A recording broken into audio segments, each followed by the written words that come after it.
to record this, okay? Okay. All right. We'll make you cry. Absolutely. Hi, my name is Linda Huber, and Susan Gans. and I have a gift for you. We met just a few minutes ago over at Jiffy Lube. Very weird godsend to each other. And I went up to talk to her about her dog. And she started telling me, and I don't know how it even came up, about her daughter who has heart failure, 30 years old. Did you share her story? She went in for open heart surgery. Actually, she was first diagnosed while she was 5 months pregnant for her second child. It's really hard to talk about. And she had, after Malachi was born, she had a defibrillator placed, and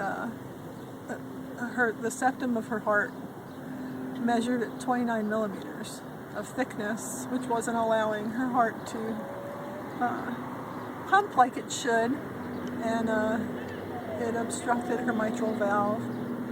And the surgeon in Florida thought he could go in and do a septal myomectomy to allow her ventricle to pump better.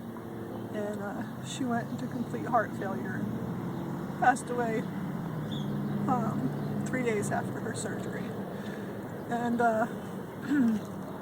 she had actually needed dental work done before she could go through the open heart surgery. So I couldn't help her.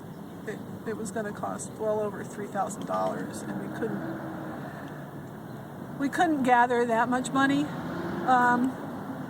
So I told her that there are so many people out there in this country that have more money than they can spend in a lifetime, and to reach out to others. And she did that. She created a YouTube video called Heart Worth Saving.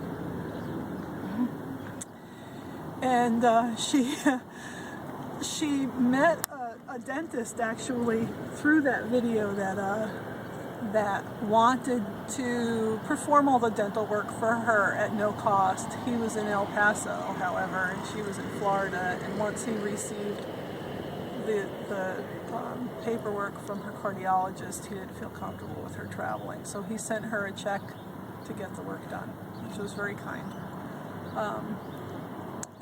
And that's that. She went in for the septal myomectomy. Once he resected that, the mitral valve was fine, but her tricuspid valve, the right side of her heart, failed. She had wound up throwing clots and just dying little by little. She went through 2 other surgeries after that, trying to save her life, but it was wasn't to be. Yeah. It wasn't to be. So she was 30 years and 7 months, and should probably have had a heart transplant, but without insurance, that wasn't to be. And so here we are. Anyhow, and that's kind of where we met with this story. I can't believe you have the same. Yeah, and I showed her, as you can see, my scar. Wow. Because I had open heart surgery. And I felt the defibrillator. And it's a pacemaker defibrillator in there. Recognized it immediately. Because I too have heart failure. In 2011, September of 2011, I was admitted to the hospital, and the doctor said that if I walked out, I would not have lived. And my mitral valve and tricuspid valve had completely shut down, and my heart was ballooned out with blood. And they put in an artificial pump to work for me. I ended up spending 4 weeks in ICU, and you can imagine the medical bills. One medical bill alone is $300,000 because I did not have insurance. Now I have doctors in the Phoenix area that won't even see me because I cannot afford to pay my medical bills. Anyhow, I made something, And I make things, which before I had my heart failure, I never had a creative mind whatsoever. I just said God passed me up when it came to creativeness. And for some reason, he decided to implant it into me. I've taught special ed kids for 20 plus years.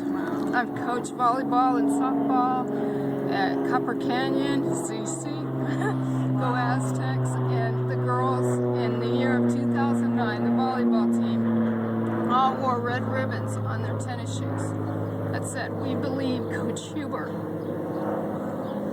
And I thank them so much for that, and they've stayed by my side. Anyhow, I made this trying to think of a home for it. And when I met her, I'm like, I found its home. So I'd like to share this with you. It's, as you can see, a face. Oh my God. In the shape of a heart. And my title of this is Heart Failure. You never know who it's going to attack.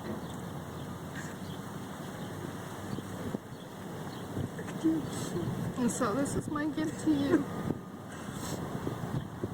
And we need to be out there. We need to help each other out. Every single day I do something to pay it forward, to reach out to help those people. Last night there was a gentleman in the park trying to make a fire, and I went and got wood out of a dumpster for him, and boxes and newspapers, so he could be warm at night. And I know I'm jeopardizing my own health by doing these things, but I just feel the need to pay it forward.